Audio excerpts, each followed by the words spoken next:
আবুল হাসান সাহেব দামাত বরকাতুহুম, পাথরঘাটা জামি শাহী মসজিদ, মুহতামিম দারুল উলুম মাদ্রাসা, হযরত কেবলার মূল্যবান সময় থেকে কোরআন ও হাদিস থেকে মূল্যবান নসিহত পেশ করার জন্য সবিনয় অনুরোধ জানাচ্ছি। আসসালামু আলাইকুম ওয়া রাহমাতুল্লাহ।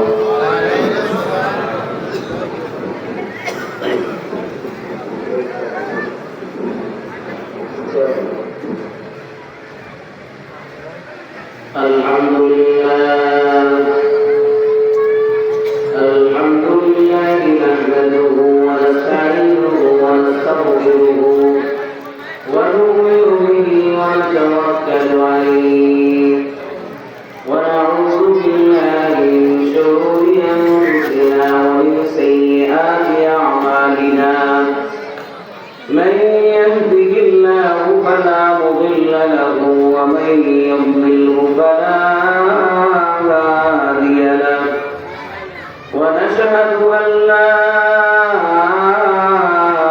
إله إلا الله وحده لا شريك له ونشهد أن سيدنا وسندنا ومولانا محمدا عبد الله ورسوله صلى الله تعالى عليه وعلى آله وأصحابه وبارك وسلم تسليما كثيرا كثيرا. أما بعد فقد قال الله تعالى في كلامه المجيد والفرقان الحميد. أعوذ بالله من الشيطان الرجيم. بسم الله الرحمن الرحيم. يتساءلون عن المجرمين ما سلككم في سقر قالوا لم نك من المصلين ولم نك نطعم المسكين وكنا نخوض مع الخائضين وكنا نكذب بيوم الدين. صدق الله مولانا العظيم. وقال النبي رسول الله صلى الله عليه وسلم إن في الجنة لغرفا يرى ظهورها من بطونها. قالوا لمن هي يا رسول الله؟ قال لمن أطاب الكلام وأدام الصيام وصلى بالليل والناس نيام، أو كما قال النبي عليه الصلاة والسلام. فقال تعالى في شان نبيه محمد صلى الله عليه وسلم مخبرا وآمرا: إن الله وملائكته يصلون على النبي يا أيها الذين آمنوا صلوا عليه وسلموا تسليما.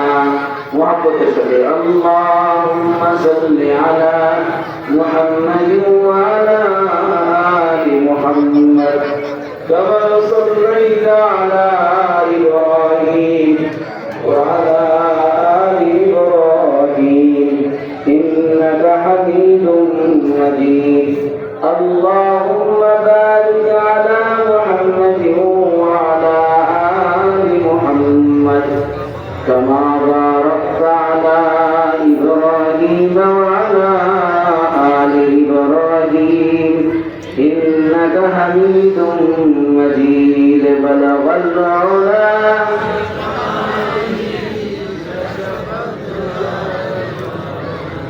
أصلت جميع خصاله صلوا عليه قدموا मुस्तफा की मेरा मज़ार होता तो घाट पाक होता मैं खाक सर होता बलगल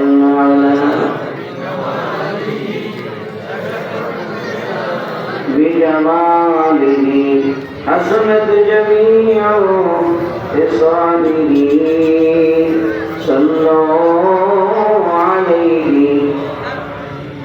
আলহামদুলিল্লাহ কাঠালতলী যুব সমাজের উদ্যোগে আয়োজিত আজকের বিশাল ওয়াজ ও মাহফিলের সম্মানিত সভাপতি, সামনে উপস্থিত মুরব্বী বাবারা, পর্দারের মা বোনেরা, যুবক ভাইয়েরা, ছোট ছোট শ্রেণীর ছেলেরা, আল্লাহ পাক রব্বুল আলামিনের দরবারে অসংখ্য শুকরিয়া।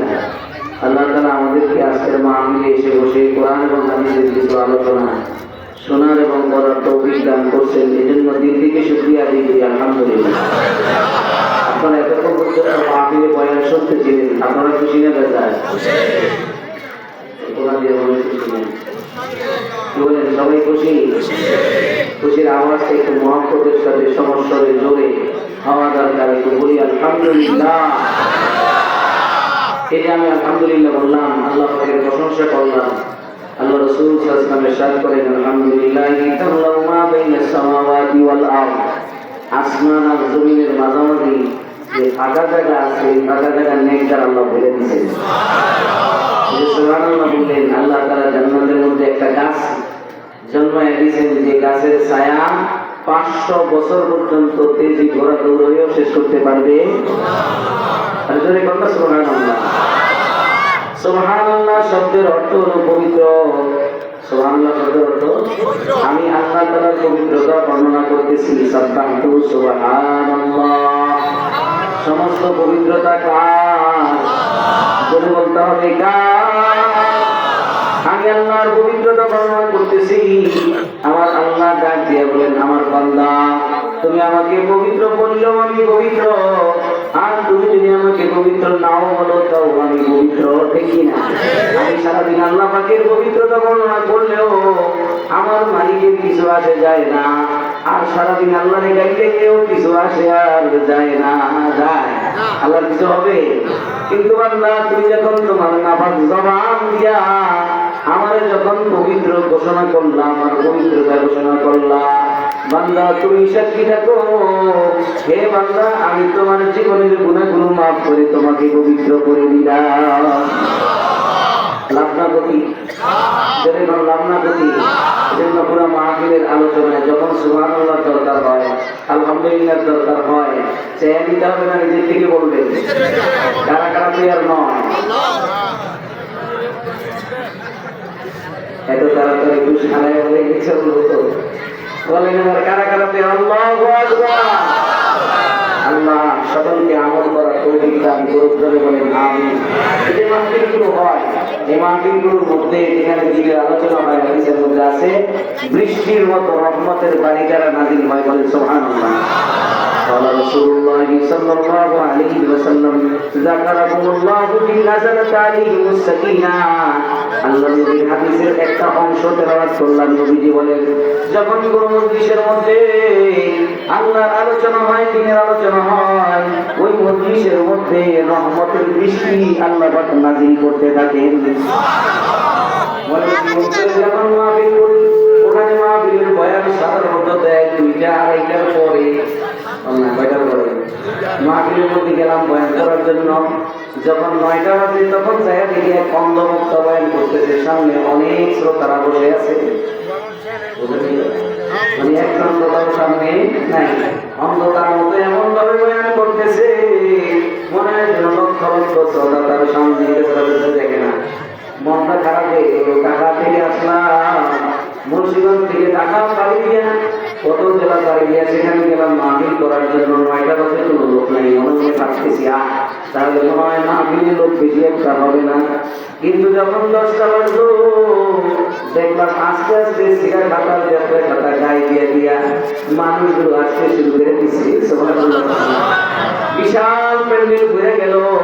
2টার পরে যখন আমার উঠে দিছে স্টেজ উঠে দেখি বিশাল প্যান্ডেল পুরা ভরা। আল্লাহু আকবার বলেন না। আলোচনা যখন করতেছিলাম বললাম আল্লাহ পাকের রহমত বৃষ্টির মতো নাযিল হয়। একদম দেখে দেখে বলতেছে পাশে থেকে হুজুর বৃষ্টি তো পড়ে, আপনার রহমত তো দেখতেছি না, দেখতেছি তো কুয়াশার পানি পড়ে। কথা বলেন রহমত তো দেখি না, কুয়াশার পানি দেখি। আমি বললাম দোস্ত আওয়াজটা কানে এসে গেল। আমি বললাম দোস্ত রে তোমার কথায় আমার একটা কথা মনে পড়ে গেল। আসলে তোমার তো ওই কান নাই, তোমার তো ওই চোখ নাই যে চোখ দিয়া আল্লাহ পাকের রহমতের বৃষ্টি দেখবা। দেখি না ওই চোখ তো থানবী রহমাতুল্লাহ আলাইহি ছিল, ওই চোখ আম্মা জান আয়েশার ছিল। যে চোখ দিয়ে আল্লাহ পাকের বৃষ্টি দেখা যায়, রহমতের বৃষ্টি দেখা যায়, ওই চোখ আম্মা জান আয়েশার ছিল। আম্মা জান আয়েশা ঘরের মধ্যে আল্লাহর নবী শোয়া, আম্মা জান আয়েশা বসা দেখতেছে আল্লাহর নবীর উপরে কিলের ফোঁটায় ফোঁটায় পড়ে। সুবহানাল্লাহ। বৃষ্টির ফোঁটার মতো কিলের আল্লাহর নবীর গায়ের উপরে পড়তেছে। আম্মা জান আয়েশা দেখা এবার চিন্তা করলো নবীজির গায়ে পানি পড়তেছে, আমি কেমনে বসে থাকি। আম্মা জান একটা তোয়ালিয়া নিয়ে আল্লাহর নবীর শরীরটা মোছা শুরু করে দিছে। যখন স্ত্রী আম্মা জান আয়েশা শরীর মুছতেছে আল্লাহর নবী দেখা মুছকি মুছকি হাসে। স্বাভাবিকভাবে স্বামীর কোনো কাজে, স্ত্রীর কোনো কাজে যদি স্বামী মুছকি মুছকি হাসে তাহলে স্ত্রী মনে মনে ভাবে মনে হয় কোনো ভুল ভুল বিষয় হয়েছে, ঠিক না? আপনি বসে রয়েছেন, একজন লোক আপনার সামনে আসছে, আপনি যদি তার দিকে মুছকি হাসেন তাহলে লোকটা মনে মনে ভাববে মনে হয় আমার চোখের মধ্যে মনে হয় কেটে চলে আসে, আমার গালের মধ্যে নাকের মধ্যে মনে হয় হিল হয়ে গেছে, ঠিক এরকম মনে করবে। আম্মা জান ব্যতিক্রম নয়। আম্মা জান বলতেছেন ইয়া রাসূলুল্লাহ হাসেন কেন? বলে হাসতেছি তো তোমার কাণ্ড দেখে হাসি। আমি আবার কি করলাম? তুমি আমার শরীর থেকে পানি মুছতেছো আয়েশা। তুমি কি জানো এটা কিসের পানি? দুনিয়ার তয়লা দিয়ে এটা মুছলে তো পরিষ্কার হবে না।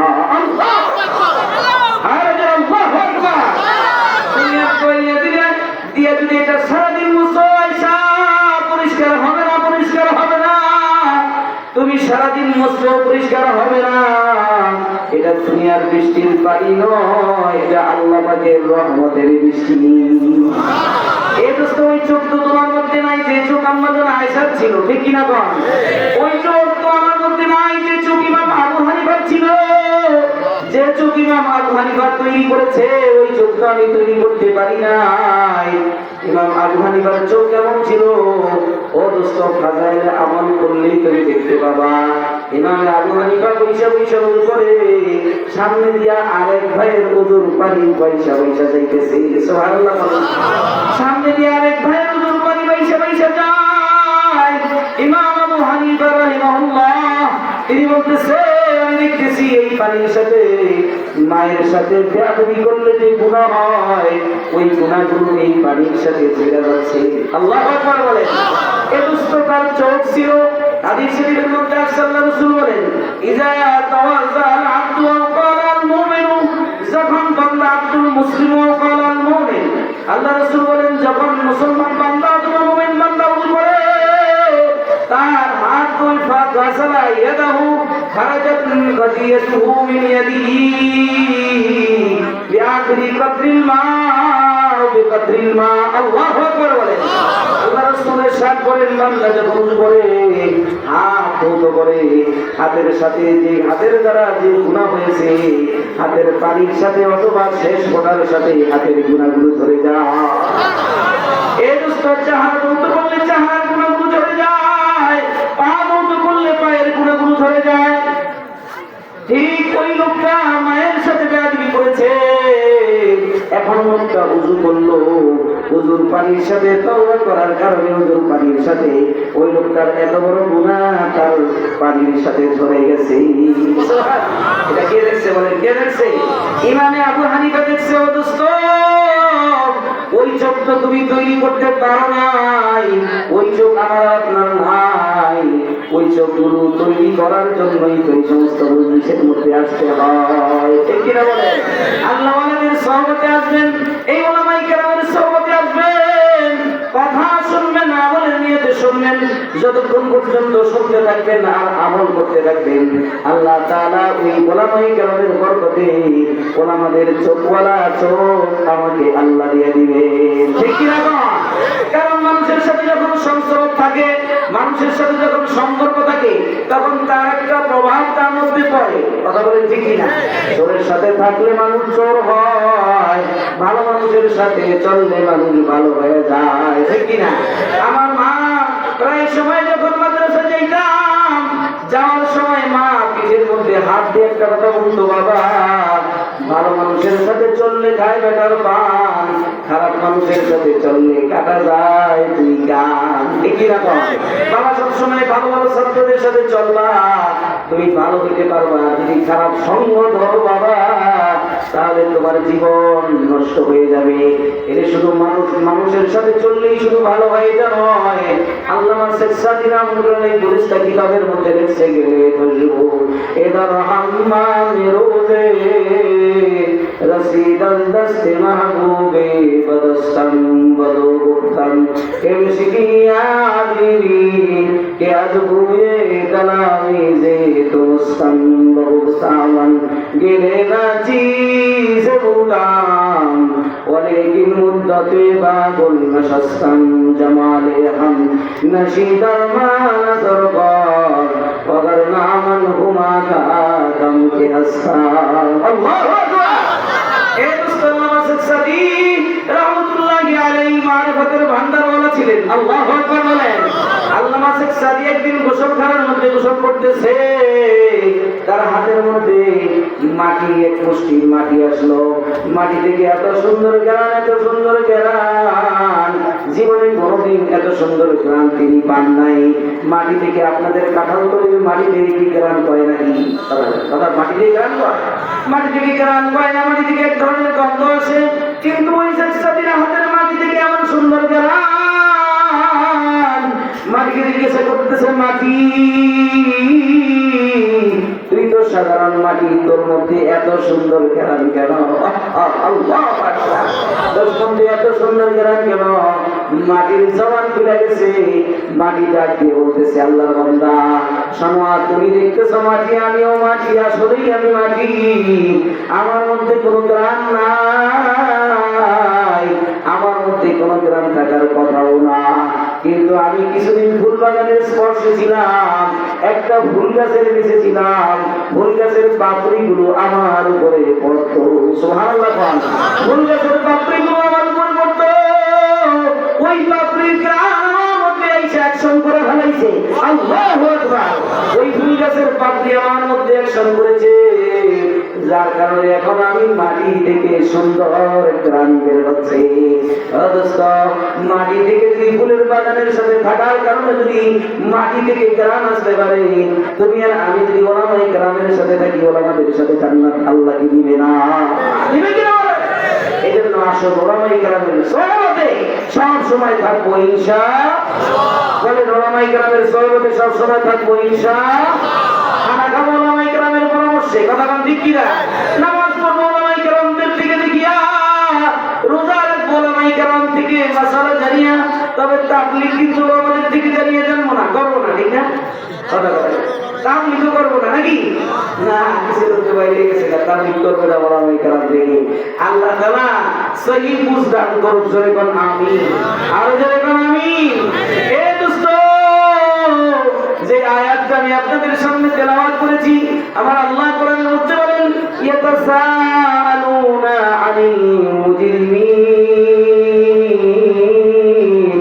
মা সালাকাকুম ফি সাফার ক্বালু লাম নাকু মিনাল মুসাল্লিন ولم نكن نطعم المسكين আল্লাহু আকবার বলেন। এই দোস্ত, দুনিয়াতে মানুষ একজন ব্যবসায়ীর কাছে ব্যবসা করবে, নতুন করে ব্যবসা করবে, ব্যবসায়ীর কাছে জিজ্ঞাসা করতেছে ভাই আমি তো মুদি দোকান দিতে চাই, তুমি তো আগে মুদি দোকান দিছো, ধরা খেয়ে গেছো, কথাটা ঠিক না? তুমি তো ধরা খেয়ে গেছো মুদি দোকান দিয়ে, তোমার ব্যবসা ভালো হয় নাই। ও দোস্ত বলো, কি কি কারণে তোমার ব্যবসায় লস হয়েছে? বলেও আমি ওই কাজগুলো করবো না, তাইলে আমার ব্যবসাও চাঙ্গে উঠবে, ঠিক কিনা কর? আমার ব্যবসা ভালো হবে না। এই জন্য দোস্ত, তুমি যে যে যে কারণে লস খাইছো আমার একটু বলো। এরকম ভাবে যে যে কাজটাই করবে ওই কাজের মধ্যে ক্ষতির দিকটা তার কাছ থেকে জেনে নেয়। ও দোস্ত, এরকম জাহান্নামীদেরকে যখন জাহান্নামের মধ্যে দেওয়া হবে, জান্নাতীরা তো উঁচু জায়গায় থাকবে। আমার অত লম্বা সময় আলোচনা করার সময় আমি পাবো না, আমাদের মুফতি নজরুল ইসলাম কাসিম হিসাব চলে আসতেছে। এই জন্য সংক্ষেপে বলছি দোস্ত, আল্লাহর বান্দা, জান্নাতীরা জান্নাতের উঁচু স্থানে থাকবে, উঁচু জায়গায় থাইকা জাহান্নামীদেরকে দেখবে জাহান্নামের মধ্যে কষ্ট করতেছে, জাহান্নামের মধ্যে আযাবের মধ্যে থাকতেছে তারা। এটা দেখে তারা বলবে, কিরে ভাই, দুনিয়াতে তো একসাথেই ছিলাম, একসাথেই থাকতাম, কাঁঠালতলী মসজিদে তো একসাথেই নামাজ পড়তাম, রাস্তাঘাটে একসাথেই চলতাম, চায়ের দোকানে বসে একসাথেই তো আড্ডা দিতাম, আজকে তোরা জাহান্নামে কেন গেলি?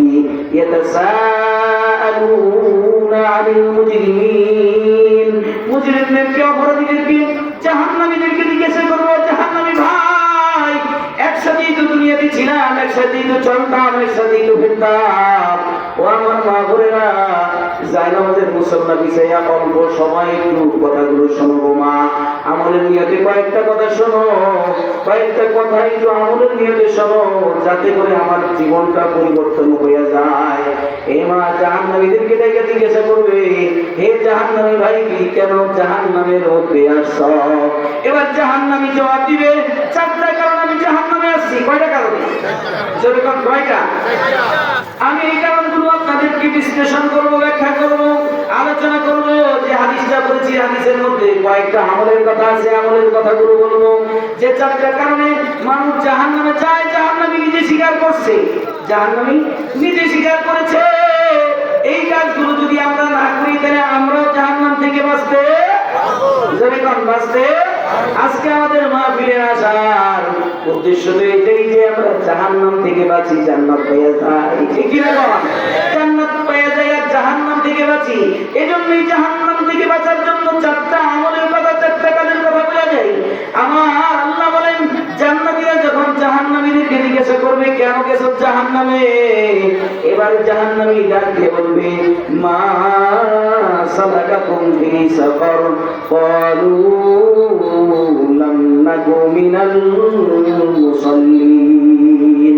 এই জাহান্নামে যে আসছি, এর মধ্যে একটা কারণ হলো আমরা নামাজ পড়ি নাই। কি পড়ি নাই? নামাজ পড়ি নাই। এ দোস্ত, প্রতিদিন আমার মালিক পাঁচবার মুয়াজ্জিনের কণ্ঠে ডাকে, হাইয়া আলাস সালাহ। ডাকে কিনা বলেন? মুয়াজ্জিনের কণ্ঠে আমার মালিক পাঁচবার ডাকে, হাইয়া আলাল ফালাহ।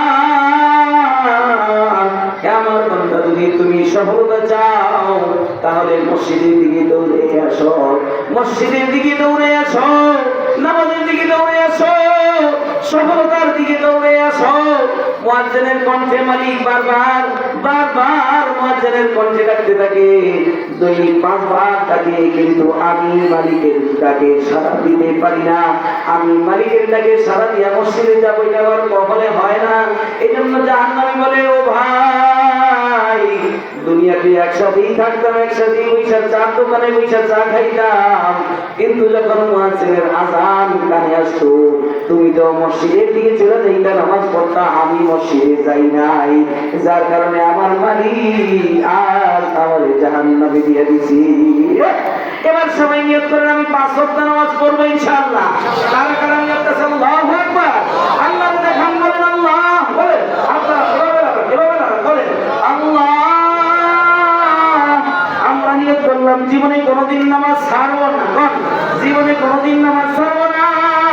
5 ওয়াক্ত নামাজ ঠিক মতো জামাতের সাথে আদায় করবো। আল্লাহ তুমি সাক্ষী আছো, আমাদেরকে তুমি তৌফিক দিয়ে দাও, সকলে বল আমিন। আর যারা বলেন আমিন। জাহান্নামে 1 নম্বর যাওয়ার কারণ কি? নামাজ না পড়া। যারা বলেন কি না পড়া? নামাজ পড়বো তো ইনশাআল্লাহ।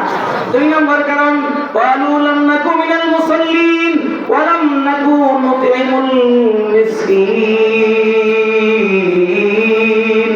এ দোস্ত, বিক্রমপুরের মানুষ, তোমরা অনেক টাকা পয়সা আছে, তোমাদের অনেক টাকা পয়সা তোমাদেরকে আল্লাহ তাআলা দিয়েছে, অনেক টাকা পয়সার মালিক দোস্ত, কিন্তু পাশে গরিব মানুষ শুয়ে থাকে, রাতকে দিন, দিনকে দিন, রাতকে রাত চলে যায়, অর্ধাহারে অনাহারে চলে যায়, খাবার ঠিক মতো পায় না, পোশাক ঠিক মতো পায় না। তোমার আলমারি করলে অনেক অনেক কিন্তু কাপড়, শীতের কাপড় পাওয়া যাবে। 10 বছর আগে শীতের কাপড় কিনে রাখছো, ওই কাপড়টা শোকেসের মধ্যে রাখছো, 10 বছর পর্যন্ত, পড়তে পর্যন্ত মনে নাই। আছে এরকম কথা বল না, আছে কিনা? অথচ পাশের একজন ভাই না খায়া মরতেছে, তখন মনে শীতের মধ্যে একেবারে বস্ত্রহীন অবস্থায় পাতলা একটা শার্ট গায়ে দিয়ে সাধারণ ভাবে কাজ করে, একটা জ্যাকেট কেনার মতো পর্যন্ত তার ক্ষমতা নাই, একটা চাদর কেনার মতো তার ক্ষমতা নাই। ও দোস্ত, একটু খেয়াল করো, জাহান্নামী ডাক দিয়ে বলবে, ভাই রে, যেই কারণে জাহান্নামে আসছি, এর মধ্যে 2 নম্বর কারণ হলো আমি এতিম মিসকিনকে খাইতে দেই না। নাউজুবিল্লাহ, এতিম মিসকিনকে আমি খাইতে দেই নাই। এতিমের খানা, এতিম মিসকিন আমার বাড়ির পাশে ছিল, গরিব মানুষ আমার বাড়ির পাশে ছিল, আমার ভাই মারা গেছে, ভাতিজারা গরিব ছিল, এতিম ছিল। ভাই যখন ছিল, আমার ফ্যামিলি সহ ভাই চালাইছে, এরকম অনেক ফ্যামিলি আছে না, কথা আপনার কাছে কিনা? ভাই যখন ছিল তখন আমার ফ্যামিলি সহ চালাইছে, কিন্তু আজকে ভাই মারা গেছে, ভাইয়ের স্ত্রী ঘরে 4টা-5টা সন্তান নিয়ে অসহায় কষ্ট করে চলতেছে। আমি আমার সন্তানদের কিনে ইলিশ মাছ বাজার থেকে কিনে না খাই, গরুর গোশত কিনে না খাই। এই গরুর গোশত যখন গ্রাম আমার বাইস্তারা পায়, মায়ের কাছে যায় বলে, মাগো, আমার বাবা যদি আজকে থাকতো, আমার তো আজকে গরুর গোশত কিনে খাওয়াইতো গো মা। আজকে বাবা নাই বলে আমরা আজকে গরুর গোশত খাইতে পারতেছি না মা। এ দোস্ত, এই যে ভাতিজার এই আর্তনাদ জমিনের মধ্যে থাকে নাই, এই আর্তনাদটা সরাসরি আমার মাওলার আরশে দিয়ে ধাক্কা লেগে গেছে, মাওলার আরশে দিয়ে ধাক্কা লেগে গেছে। এজন্য জাহান্নামী, তুমি জাহান্নামী হইবা কিয়ামতের দিন, ওই যে জাহান্নামে থাইকা জান্নাতীদেরকে দেইখা বলবা, রে ভাই, যে সমস্ত কারণে জাহান্নামে আসি, ওই যে এতিম আর মিসকিনদেরকে খাইতে দেই নাই, নিজে পেট ভইরা খাইছি, এতিম মিসকিনদের খাইতে দেই নাই। খবরদার মনে রাখবা, আমার মালিক কোরআনে কারীমের মধ্যে ইরশাদ করেন, ওয়া ফি আমওয়ালিকুম হাক্কুম মালুম লিসাইলি ওয়াল মাহরুম। এ দোস্ত, তোমার মালের মধ্যে ভিক্ষুকের হক আছে। অনেক মানুষের আমি তোমার মতো মাল দেই নাই, আর তোমার চেয়েও স্বাস্থ্য তারা অনেক বেশি আছে না, এরকম অনেক স্বাস্থ্যবান, অনেক শক্তিওয়ালা, তার শরীরের মধ্যে শক্তি অনেক বেশি, কিন্তু তারে আমি মান দেই নাই। এই জন্যই তো কোনো কবি বলেছেন, আকিলিন আয়াত মাযাহিবুহু ওয়া কাম জাহিলিন তালকাহু মারজুকা ওয়া হাযাল্লাযী তুরিকাল আওহামু হায়রাতান ওয়া সায়্যারাল আলিমান নিহরিরা জিন্দিকা। কত জ্ঞানী মানুষ, সুঠামদের অধিকারী, কত জ্ঞানী মানুষ ঠিক মতো 3 বেলা ভাত খাইতেও পায় না। আসেনি এরকম? ঠিক মতো 3 বেলা ভাত খাইতে পায় না, টাকা পয়সার অভাব, ঠিক মতো খাইতে পায় না। আমার অনেক নিরক্ষর মানুষ একেবারে কিছুই জানে না, সাইনটাও ঠিক মতো করতে পারে না, টাকা পিছিয়ে তোমায়, ঠিক না? এগুলা সব কার দেওয়া? বলেন কার দেওয়া? জোরে কোন কার দেওয়া? আল্লাহর দেওয়া, আল্লাহর দেওয়া। এই জন্যই তো আমার মালিক বলেন, কুলিল্লাহুম্মা মালিকাল মুলক তুতিল মুলকা মান তাশা ওয়া তানজিউল মুলকা মিম্মান তাশা ওয়া তুইজ্জু মান তাশা ওয়া তুযিল্লু মান তাশা বিয়াদিকাল খায়র ইন্নাকা আলা কুল্লি শাইইন কাদির। আমার আল্লাহ বলেন, ওই যে আপনি বলে দেন, আল্লাহুম্মা মালিকাল মুলক, আল্লাহ হলেন সমস্ত ক্ষমতার মালিক। যারা বলেন সমস্ত ক্ষমতাদারের মালিক কে? যারা বলেন কে? সমস্ত ক্ষমতাদারের মালিক আল্লাহ। তুতিল মুলকা মান তাশা, যাকে চান আল্লাহ তাআলা রাজত্ব দিয়ে দেন, ঠিক কি না বলেন? ওয়া তানজিউল মুলকা মিম্মান তাশা, যাকে চান আমার মালিক তার থেকে রাজত্ব ছিনিয়ে নিয়ে নেন। কেনেন? বলেন কেনেন? আল্লাহ নেন। আয় কেরা বরসের মিনহার, দিগারে রাত আজ বরসের মিনহার। এই জন্যই তো কবি বলেন আল্লাহ তাআলা যাকে চান তার মাথার উপরে রাজমুকুট পরাইয়া দেন, আবার যাকে চান তার মাথার থেকে রাজমুকুটটা সরাইয়া দিয়া বিখ্যাত একটা থলা তার হাতের মধ্যে ধরাইয়া দেন। ঠিক কি না? কে করেন? কে করেন? আল্লাহ। এ দোস্ত, আমার আল্লাহ বলেন মালিকাল মুলক তুতিল মুলকা মান তাশা, তিনি যাকে চান মালিক, তিনি যাকে চান রাজত্ব দেন, আবার যার থেকে চান তার থেকে রাজত্ব ছিনিয়ে নিয়ে নেন। ওয়া তুইজ্জু মান তাশা, আবার যাকে চান ইজ্জত দেন। ওয়া তুযিল্লু মান তাশা, আবার যাকে চান তাকে আমার আল্লাহ বেইজ্জতি করেন। ঠিক কি না? কে করেন? বলেন কে করেন? আল্লাহ। আল্লাহ করেন, আল্লাহ করেন। এই যে আয়াতটা আমি তেলাওয়াত করলাম আপনাদের সামনে, একটা ঘটনা মনে পড়ে গেল আমার ছোটবেলা। তখন আমরা মাত্র নাহবীর জামাতে পড়ি, নাহবীর দিকে পড়ি, তাই সির জামাতে পড়ি। সম্ভবত আমার ওই এলাকায় একজন দাদা ছিল, দাদার নাম ছিল নওয়াব আলী মুন্সি। কিনা কথা বলতে না? কিনা নওয়াব আলী মুন্সি। মাদ্রাসায় পড়তাম, মাদ্রাসায় সবসময় উস্তাদরা থাকতো, কিন্তু এছাড়া আমাদের সময় সব উস্তাদরা বাড়িতে চলে যায়। আমরা কয়েকজন ছাত্র মাত্র মাদ্রাসায় থাকতাম, পড়তাম। এছাড়া সময় যে ইমাম থাকে না, ওই নওয়াব আলী মুন্সি নামাজ পড়াইতো, নামাজ পড়াইতে যে খালি ভুল করতো। কথা বলতে না, নামাজ পড়াইতে যে খালি ভুল করতো। আর প্রতিদিন এশারের নামাজে প্রথম রাকাতে, সবাই শুনতেছেন, এশারের নামাজে প্রথম রাকাতে নিয়ত বাইনা সূরা ফাতিহা পড়ে পড়া শুরু করতো। কুলিল্লাহুম্মা মালিকাল মুলক তুতিল মুলকা মান তাশা ওয়া তানজিউল মুলকা মিম্মান তাশা ওয়া তুইজ্জু মান তাশা ওয়া তুযিল্লু মান তাশা বিয়াদিকাল খায়র ইন্নাকা আলা কুল্লি শাইইন কাদির। তুলিজুল লাইলা ফিন নাহারি ওয়া তুলিজুল নাহারা ফিল লাইল ওয়া তুখরিজুল হাইয়া মিনাল মাইয়িত ওয়া তুখরিজুল মাইয়িতা মিনাল হাইয়্য ওয়া তারযুকু মান তাশাউ বিগাইরি হিসাব। এই দোস্ত, আমরা তো বুঝতাম না তখন, মাত্র তাইফির জামাতে পড়ি, কি বুঝবো? কিছুই বুঝি না। তবে বারবার দাদারে বলতাম, দাদা তোমার কেরাত ভালো না, তুমি ভালো করে কেরাত পড়তে পারো না দাদা, তুমি আমাদেরকে নামাজ পড়াইতে দাও, তুমি তো কেরাত পড়তে পারো না। কিন্তু দাদা আমাদেরকে ছোট হওয়ার কারণে নামাজ পড়াইতে দেয় না, নামাজ পড়াইতে আমাদেরকে দিত না। আবার নামাজ পড়াইতে দেয়া ভুল পড়ায়, এই জন্য দাদারে দেখতাম খালি প্রথম রাকাতের মধ্যে মান্তাসা মান্তাসা করে। মান্তাসা শব্দের অর্থ তো বুঝি না, এই জন্য দাদার নামে উঠে গেছি মান্তাসা। কথা বলেন কি দাদা? মান্তাসা দাদা নামে উঠে গেছি মান্তাসা দাদা। এখন দেখা হইলে খেলিছে তাই মান্তাসা, এই কথা তুই এই আমরা মারতাম ছোটবেলা তখন। এই মান্তাসা দাদার কথা হাসতেছে। এই মাদ্রাসা দাদা যখন গত 7 থেকে 8 বছর আগে ওই মাদ্রাসায় মাহফিলে যখন বয়ান করতে গেলাম, বয়ান করতে স্টেজে উঠবো, ঠিক এমন সময় দেখলাম একজন বুড়া মানুষ, আরো 30 বছর আগের কথা বলতেছি, গত 8 বছর আগে যখন আমি স্টেজে উঠবো, ঠিক এমন সময় দেখি একজন বুড়া মানুষ 20 জনের কাঁধে পর ঘুরে আসতেছে আমার সামনে, স্টেজের দিকে আসতেছে। স্টেজের দিকে আসা দেখা আমার কাছে খুব খারাপ লাগলো। আমি ভালো করে তাকাইলাম, লোকটার দিকে কিন্তু চিনতে পারতেছি না। মাদ্রাসা আগে অনেক মোটা ছিল, এখন একেবারে চিকন হয়ে গেছে, পাতলা হয়ে গেছে, আমি চিনতেছিলাম না। এরপরে বারবার যখন দেখলাম উনি আমার সামনের দিকে দৌড়ে দৌড়ে আসতেছে, উনি আমার সামনের দিকে দৌড়ে দৌড়ে আসতেছে, আসতেছে আসতেছে, ওনার দেখা আমি খুব পেরেশান হয়ে গেছি। উনি আমার আইসাই ভাবে জড়ায় ধরলো। আমি জিজ্ঞেস করলাম, কে আপনি? উনি কয়, আমার যদি চিনো না, আমি তোমার ওই মাদ্রাসা দাদা। আল্লাহু আকবার বলেন না। আমি আমি তোমার ওই মাদ্রাসা দাদার কথা শুনি না, আমার চোখ দিয়া পানি চলে আসলো। এর পরের বছরই খবর পাইলাম মাদ্রাসা দাদা দুনিয়া থেকে বিদায় হয়ে গেছে। কিভাবে বিদায় হইল? আল্লাহু আকবার, আল্লাহু আকবার। মাদ্রাসা দাদা কিভাবে বিদায় হইল? উনি মোটামুটি একটু সুস্থ, আজীবন মসজিদে নামাজ পড়াইছেন।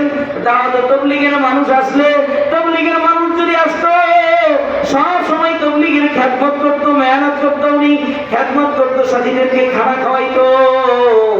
একবার মসজিদের মধ্যে তাবলীগের সাথীরা যখন আসছে, উনি 2:30 বাজে মসজিদে চলে আসছে, রাত 2:30 বাজে। প্রতিদিন তো 4টার সময় আসে, আজকে রাত 2:30 বাজে আসছে। আইসা এবার মুসল্লিদেরকে, জামাতের সাথীদেরকে বলতেছে, আপনারা সবাই ওঠেন, ঘুমের থেকে ওঠেন। সবাই ঘুম থেকে উঠে গেছে। ঘুম থেকে উঠার পরে সবারে তাহাজ্জুদের নামাজ পড়াইলে আমি সব পরের দিন বলতেছে আল্লাহু আকবার বলেন না। জামাতের সবারে তাহাজ্জুদের নামাজ পড়াইলেন, দোয়া কান্নাকাটি করলেন। দোয়া কান্নাকাটি করার পরে এভাবে চতুর্দিকে গোলাকার হয়ে বসলেন। গোলাকার হয়ে বৈশা মাদ্রাসা দাদা সবার মাঝখানে বসছে। মাঝখানে বৈশা জায়গা বলতেছে, ভাই আমার এখন মৌতের সময় আইসা গেছে, আমি এখন মারা যাবো, আমি এখন মারা যাব। এই কথা বললেই সবার বলতেছে, আপনারা আমার সাথে বলেন লা ইলাহা ইল্লাল্লাহ, লা ইলাহা ইল্লাল্লাহ, লা ইলাহা ইল্লাল্লাহ, লা ইলাহা ইল্লাল্লাহ। জামাতের আমির সাহেব পরের দিন জামাতের সাথীদেরকে নিয়ে যখন জানাজার মধ্যে শরীক হইল, উনি ডাক দিয়ে বলতেছে, ভাই কত মানুষের মৃত্যু দেখছি, এত সুন্দর মৃত্যু কখনো আমি আর দেখি নাই। এত সুন্দর মৃত্যু আমি আর কখনো দেখি নাই। উনি মৃত্যুর সময় নিয়ম হলো অন্যরা মৃত ব্যক্তিকে তালকিন করবে, ঠিকই রাখুন, অন্যরা তার পাশে বসে বসে লা ইলাহা ইল্লাল্লাহ তালকিন করবে। কিন্তু এই লোকটা দেখলাম আমাদেরকে তালকিন করতেছে উল্টা, আমাদেরকে বলতেছে আপনারা আমার সাথে বলেন লা ইলাহা ইল্লাল্লাহ, লা ইলাহা ইল্লাল্লাহ। উনি আমাদেরকে তালকিন করাইতে করাইতে উনি ওই অবস্থায় ইন্তেকাল করলেন। কিছুক্ষণ পরে আমি যখন যাই হাত ধরলাম, হাত ধরে দেখি লোকটা দুনিয়া থেকে চিরতরে বিদায়ী হয়ে গেছে। আল্লাহু আকবার, আল্লাহ। এ দোস্ত, এই জন্য ইজ্জতের মালিক কে? বলেন ইজ্জতের মালিক কে? খাবারের ব্যবস্থা কে করে? বলেন কে করে? এ দোস্ত, এই জন্যই জাহান্নামী লাইকা বলতেছে, আমি যে জাহান্নামে আসছি এর দ্বিতীয় নম্বর কারণ হলো আমি এতিম মিসকিনদেরকে খাইতে দেই নাই। এই জন্য আপনারা যারা উপস্থিত আছেন প্রত্যেকে আমার সাথে ওয়াদা করেন যে অবশ্যই এতিম মিসকিনকে খেতে দিবেন ইনশাআল্লাহ। তার কারণে তো হাতুন হয়ে যায় ভাই। আল্লাহু আকবার, কারা হাত বলেন আল্লাহ, বলেন আল্লাহ। আমরা নিয়ত করলাম এতিম মিসকিনদেরকে খাওয়াবো। মালিক তুমি আমাদের গুনাহগুলি মাফ করে দিও, জাহান্নাম থেকে আমাদেরকে হেফাজত করিও। বলে কোন আমিন। এক নম্বর হলো নামাজ না পড়ার কারণে জাহান্নামে গেছে। 2 নম্বর এতিম মিসকিনকে খানা না দেওয়ার কারণে জাহান্নামে গেছে। এগুলো করবো আমরা? নামাজ পড়বো তো ইনশাআল্লাহ, এতিম মিসকিনকে খানা খাওয়াবো তো ইনশাআল্লাহ। 3 নম্বর ওয়া কুননা নাখুযু মাল খায়িদিন। 3 নম্বর হলো আমরা বৈশা বৈশা খালি সমালোচনা করতাম। বৈশা বৈশা কি করতাম? অনেক অর্থ আছে, এর মধ্যে একটা অর্থ এটা বললাম, আমরা বৈশা বৈশা খালি সমালোচনা করতাম। চার দোকানে বৈশা বৈশা খালি চায়ের মধ্যে চুমু দেয় আর খালি গীবত করে। কিছু লোক এমন আছে না? কথা কোন আছে? তাহলে গীবত করা এটা, গীবত করা এটা জাহান্নামী হওয়ার লক্ষণ। গীবত করলে মানুষ জাহান্নামে যায়। কথা বলেন ঠিক কিনা? এই জন্য গীবত থেকে নিজেকে দূরে রাখবো। পারবো তো ইনশাআল্লাহ? জোরে বলেন পারবো তো ইনশাআল্লাহ? আল্লাহ আমাদেরকে তৌফিক দান করুক। জোরে আমিন। আরো জোরে বলেন আমিন। আরো জোরে বলেন আমিন। আল্লাহ তাআলা আমাদেরকে এই কথাগুলো আলোচনা হলো, এই কথাগুলো আমল করার তৌফিক দান করুক। জাহান্নামে যাওয়া যে তিনটা কারণে আলোচনা করা হইল। নামাজ ঠিক মতো পড়বো, নামাজ না পড়লে মানুষ জাহান্নামে যায়। আমরা ঠিক মতো নামাজ পড়বো তো ইনশাআল্লাহ, কি বলেন? আল্লাহ তাআলা আমাদেরকে পাঁচওয়াক্ত নামাজি বানায় দেয়। উলামায়ে কেরামের সাথে থাকা তৌফিক আল্লাহ তাআলা আমাদেরকে দান করে। সকলে বলি আমিন।